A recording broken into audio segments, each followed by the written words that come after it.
Hi everyone, I'm Nancy. And I'm Stephanie. And if you enjoy our videos, please like and subscribe.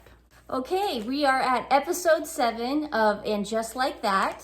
I don't know how many episodes are in the series. Hopefully they're just 7. Aiden makes his first appearance in the series. Nancy? Didn't see that one coming. Not in a million gillion years. Now, I don't know any of this. Again, my reaction is the same as your reaction, but I just want to give my 2 cents before we go into this. Yes. Of all the men in all the world, I get that Big is dead and he can't really see what's going on. But in all the men in all the world, you actually think that Big would be cool with her ending up with Aiden? No. Michael Patrick King, another slap in the face to all of us. Yeah, it's weird. Okay, that's all I'm going to say about that. Yeah. And he looks exactly the same. He does. Well, he lives out on a ranch with Bo Derek, so he's living his best life. Yeah. You know, Carrie wakes up in her apartment. Same old apartment, dude. Carrie checks her email, and of course, Aiden replies. Then she has lunch with Charlotte and Miranda, and it feels very old school. I know you're gonna go pish-posh to that. It did feel good for about 2.5, 3 seconds. Okay? It was sort of like they're waiting for Samantha to walk in, yes. Gotcha. So, and the writing was sort of familiar. She was like, oh my God, Aiden asked you to go have dinner on Thursday. Thursday's Valentine's Day. So she has to put that reminder on everyone in the restaurant and of course Miranda. So Charlotte asked Miranda, it's like, so do you have any ladies on the horizon? And Miranda's like, why only ladies? So I thought she was a lesbian now. She says, why only ladies? She's not a lesbian. She was like, I was drawn to Che Diaz as a person. Yeah, I don't think she's a lesbian because Che Diaz is non-binary, and Che Diaz for some reason, like, didn't Che Diaz in the first episode last year say that people were having a hard time telling the difference if they were a man or a woman, when that was completely insane? That's because crazy. You can definitely tell that Che Diaz is a woman. Carrie does this funny line. She goes, Charlotte, you're Cupid on steroids. And they cut the scene. Professor Naya, of course, is alone on Valentine's Day because she's going through a divorce, blah, blah, blah. She says this weird thing that reminds me of Miranda. Remember when Miranda ate the chocolate cake? Yeah. She was addicted to chocolate for that week straight. And then she was like, $50. So Professor Naya does the same thing. She goes, I'm going to go home and make a chocolate souffle and just eat it. You know, it's weird. It's just these recycled bits. Oh, Anthony... You know, because Anthony has this new bread company, dude, that he started during the pandemic. Okay. And hot guys go and deliver hot bread to people. Okay, that's the gimmick, dude. And guess who calls up?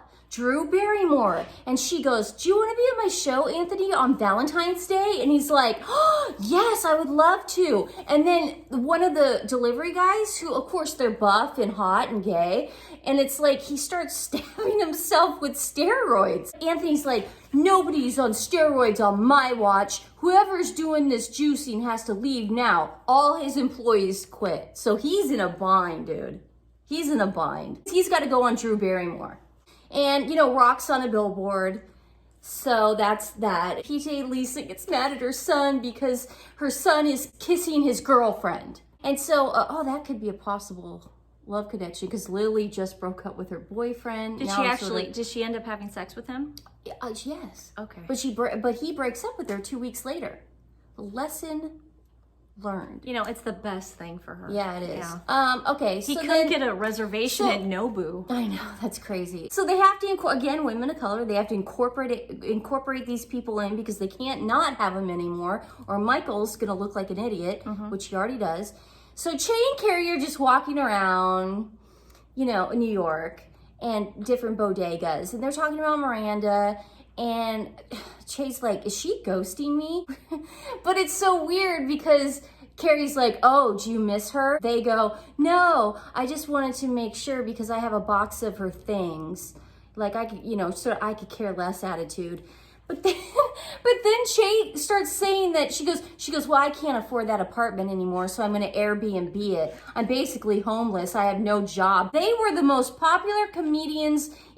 Netflix money, and ABC picked up the pilot. Goodness. So but she's homeless, broke, has no prospects, doesn't even know how to do comedy anymore. I thought they were the funniest person in the world. Oh, they are, dude, and they're the most attractive. They're just Why not just pick up their We're all jealous, remember? Michael said we're all jealous. I know. What about just picking up their podcast again? Yeah, that was keeping. So Airbnb it. We got to Airbnb the nice new Soho apartment.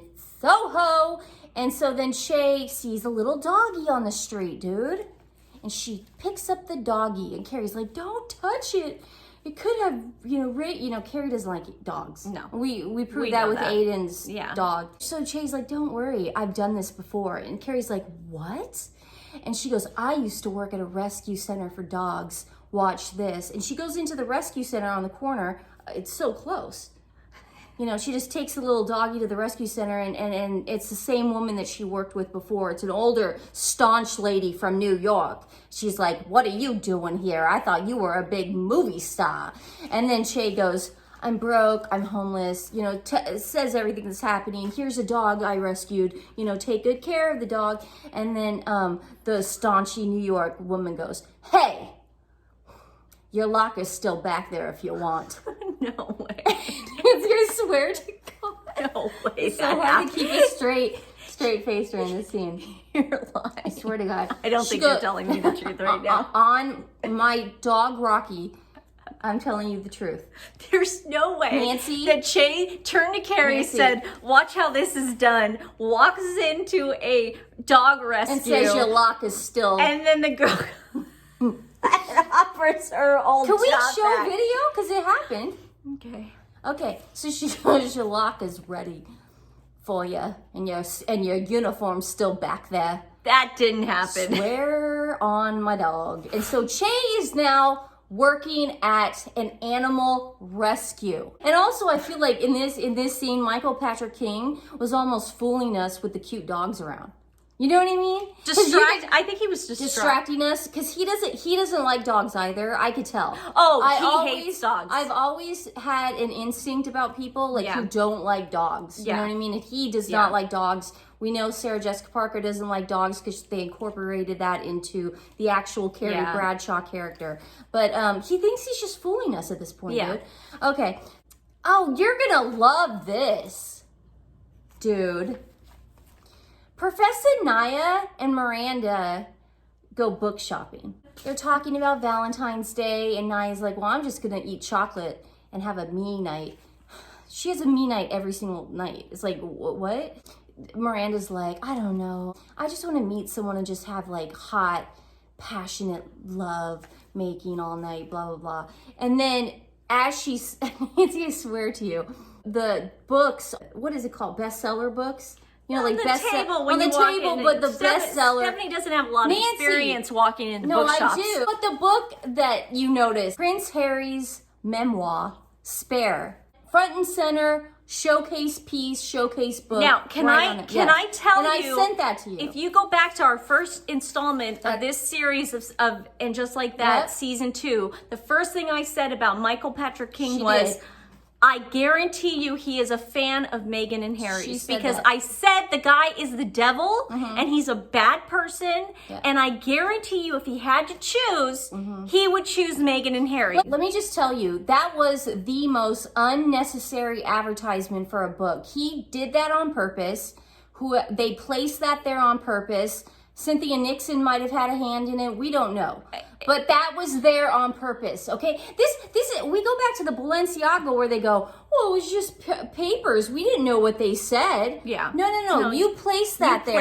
You placed that there on purpose. So Prince Harry and his book Spare make an appearance on And Just Like That, episode 7. And I want to say this whole time, Nancy was right the entire time. I never say this, but Nancy was right. And I'm also going to go out on a limb here and say, if Kim Cattrall had been on that set, it would have never happened. If there isn't any more reason to hate this man, Michael Patrick King, or this show, and now that we're sort of analyzing it and talking about it, I really do I'm a little hyped up about it. So that happened. So Miranda then hears this voice in the distance, la la la, like that, and it's this woman, and she's reading excerpts from Jane Austen. And this woman named Amelia. Miranda waits for her outside because it's just, I just love it. And Miranda's like, I'm such a huge Jane Austen fan. Oh my God, I'm such a fan of yours too.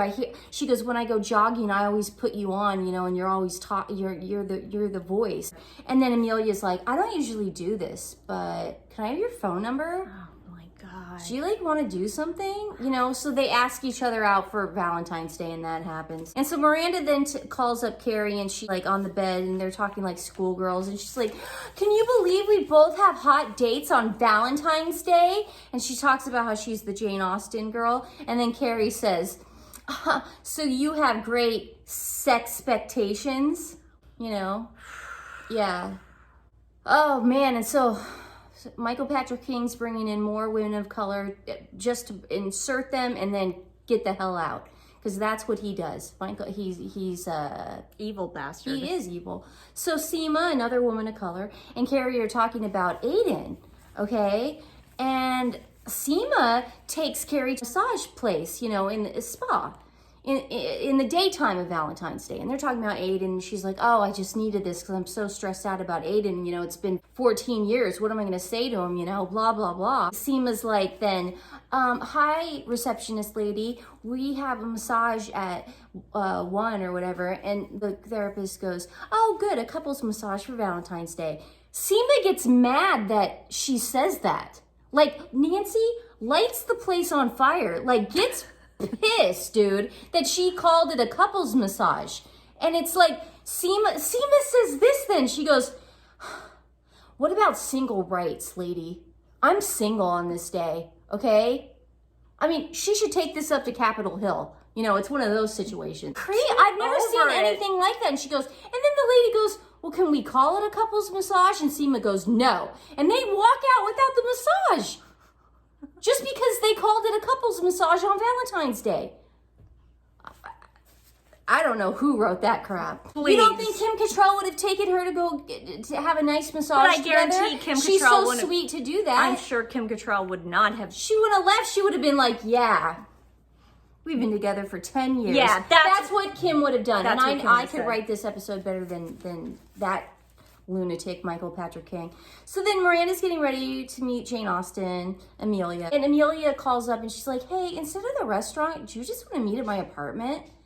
Just go to the, you know, she thinks it's this beautiful sprawling penthouse, I'm sure. She's like, yeah, that's fine. Miranda gets into the apartment and it's not what she thought, dude. Jane Austen Amelia is a cat lady with cat litter boxes everywhere and the place is a mess. And there's no sheets on the bed, and it's just a little loft. It's not the sprawling penthouse she thought, and the cat doesn't like her, which is weird because Miranda is a cat person, right? Am I crazy? She's not allergic to cats. Of course, she's like, oh my God, I gotta call Carrie, because then Amelia goes downstairs to get the sheets from the dryer, okay? And then she's like, Carrie, what do I do? And Carrie's like, just leave. And Miranda goes, oh, you're right. I'll just say I'm allergic to cats. So she leaves, and that's it. She doesn't have her Valentine's great sex expectations, you know.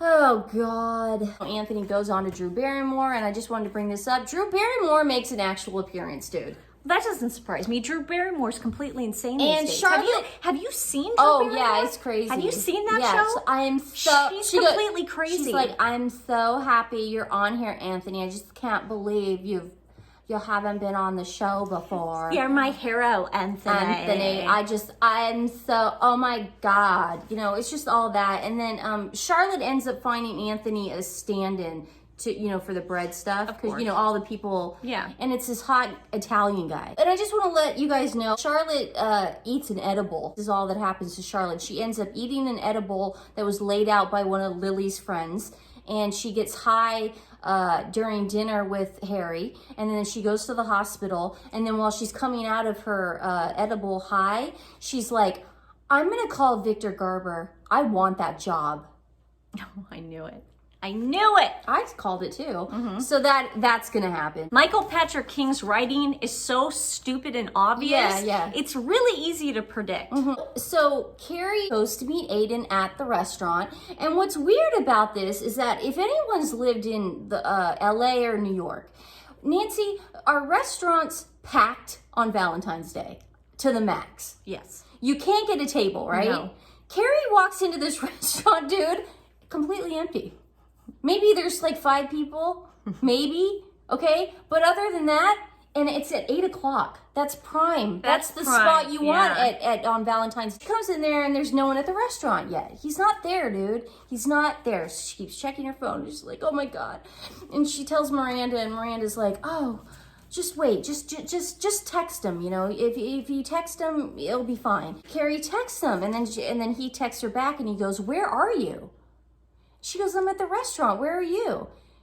And then he gives her the address, and then she goes to the maitre d' and goes, is this, you know, this address? And he goes, no, that's next door. Oh, God. So she walks out of the restaurant, she looks to her left, and who does she see but handsome Aiden? And let me tell John Corbett. Now let me tell you, okay? I got a soft spot because it does bring back those feelings. When they were in Dubai, I wasn't mad at that. A lot of people got mad over that. I got mad over it because Big was still alive. Now, I am going to tell you... but you like the second movie. Yes, of course I did. I do see the nostalgic feeling. I do see that it's kind of nice because Big's now gone. Carrie was never really happy with Aiden. No. Now, we never knew why. He was we second never best. knew why because the guy was perfect. Well, he got a pear-shaped diamond with a gold band. I mean, there was that. Now that Big is dead, I can see fans kind of drooling over this and kind of getting like a soft spot for this because I know. Of course, I know. If your husband dies and then you get your second best back and he's single and all this stuff. And you did love him at one time. However, I see it as Michael Patrick King pandering. So they go to the restaurant next door. Again, Nancy empty. Weird. And they get a booth.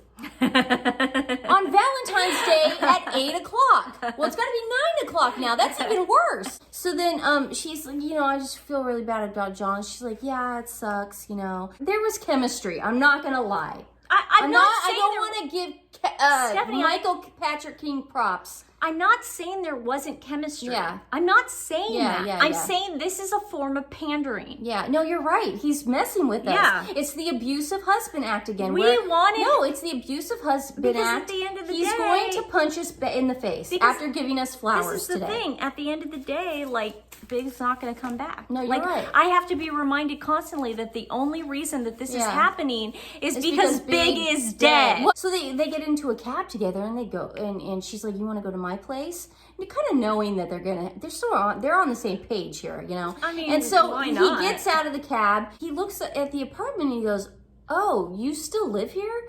She goes, "Well, after Big passed away, you know, I couldn't be in our apartment. I had to move back." And he looks up, almost like he's having a panic attack. I'm not kidding. Like, he does a great, he acts very well in this scene, you know. They both sort of are. And he's like, I can't go in there. You know, he's sort of hyperventilating a little bit. And she's like, why? She goes, I put new wallpaper. You know, I painted the place. It's totally different furniture. And he's like, I know, but, like, that was our apartment, you know? And it's like, this is bad. You know, I just can't go in. You know, he goes, there's just old walls, like ghosts, sort of. You know, like these old walls that I crushed through, and I was trying. He's basically making metaphors to her. He couldn't break down her wall. That's what he's saying. Yes. He's saying there's these walls I couldn't break through. You know what I mean? Yeah, I understand. But literally, he was breaking through walls. He looks at her, and it's sad at this moment, and he goes, I can't do this again. It's just too painful. And then Carrie's like, well, I guess time doesn't heal all wounds. And then Aiden looks over at the cab, and then he looks back over at Carrie and goes, F it. There's hotels in New York. And they kiss passionately on the street. And then Carrie goes, and just like that, Aiden and I were on the same page. Now, Nancy, what I got from this episode is, it didn't make me feel that icky. Nancy, just like that, we're on the same page. So, what a shit show. Today's dog rescue is Rescued Pets Movement. They save thousands of animals from euthanasia, from all different kinds of shelters all over the country, and they've been doing a lot of good work lately because of the heat and because we're gonna just kind of get the Southwest ones. This is a Houston one in Houston, Texas. I'm going to put their link in the description below. I can't stop thinking of Aiden and Carrie. I'm gonna put their link in this description below. And I feel a little weird. Husband. I do. It's an abusive husband. I'm telling you, it feels good, but the carpet's gonna get ripped out from under us. Let me just tell you again. He's a horrible writer, and he's a horrible person, and he clearly hates dogs. I'll put the link in the description below. If you can't show them any love today, that's fine, but just make sure you share their link with all your friends and family and tell them that they could use a little extra help due to the heat. Get well soon. Real Housewives recap. You let me know you. Real Housewives. Feeling well. I thought you were talking about an actual Real Housewife. No. Oh, she's not feeling well. That's why she hasn't been around. She hasn't been feeling well, and we just want to say, get well soon. We want you to get well. Get well soon. We want you to get well. Get well soon. We want you to get well. Okay, we love you guys. Bye.